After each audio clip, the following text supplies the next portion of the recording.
اجمیر شریف میں نعتیہ مشاعرہ تھا۔ ہوا یہ کہ اپنے وقت کے بڑے شاعر تھے تو لوگوں نے کہا جی جگر کو بھی بلائیے۔ جگر یوں تو بہت بڑے شاعر تھے، غالب کی طرح بڑا ایک نام تھا، شہرہ تھا، لیکن جو اکثر شعراء کو بیماری ہوتی ہے وہ انہیں بھی تھی۔ تو یہ جو میں نوشی ہے وہ عادت اس قدر تھی کہ وہ مشاعرے میں بھی ساتھ میں مشروب مغرب رکھتے تھے۔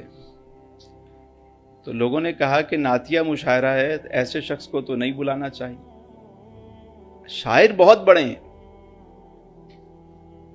لیکن اب جو انتظامیہ تھی اس میں اختلاف پیدا ہو گیا۔ کچھ لوگ کہنے لگے بڑا شاعر ہے، بلا لیتے ہیں، ہو سکتا ہے اللہ تعالیٰ نعتیہ محفل کی برکت سے اللہ تعالیٰ ہدایت دے دے۔ دیکھیے نا، ہر گناہ گار کا ایک مستقبل ہے۔ ایک طبقہ تھا وہ کہنے لگے نہیں، آرا دو طرح کی ہو گئی۔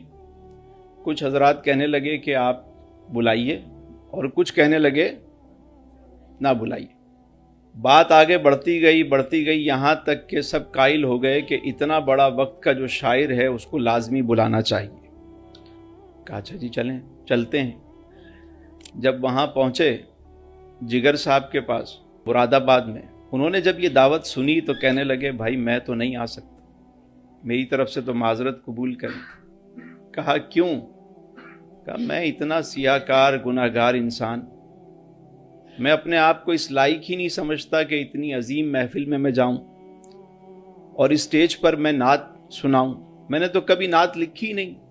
ان کا تو تخلص ہی تھا، لقب ہی تھا رئیس المتغزلین، غزل لکھتے تھے، غزل کے بادشاہ۔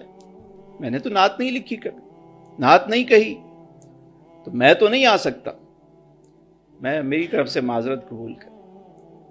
اب ایک نئی صورتحال پیدا ہو گئی۔ پہلے تو سب چاہ رہے تھے کہ جگر کو بلائیں یا نہ بلائیں، اب یہ ہے کہ جگر صاحب ہی نہیں آ رہے۔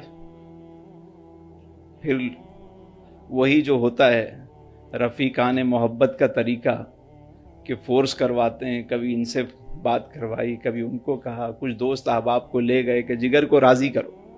بڑی مشکل سے یاران محبت رفیقان طریقت نے قائل کر ہی لیا اور وہ تیار ہو گئے۔ کہنے لگے چلیں آپ حضرات کی بات میں رکھتا ہوں، اتنی بڑی ہستیاں، اس میں علماء بھی بعض تھے، انہوں نے راضی کیا انہیں کہ آپ آئیے۔ جب وہ راضی ہوئے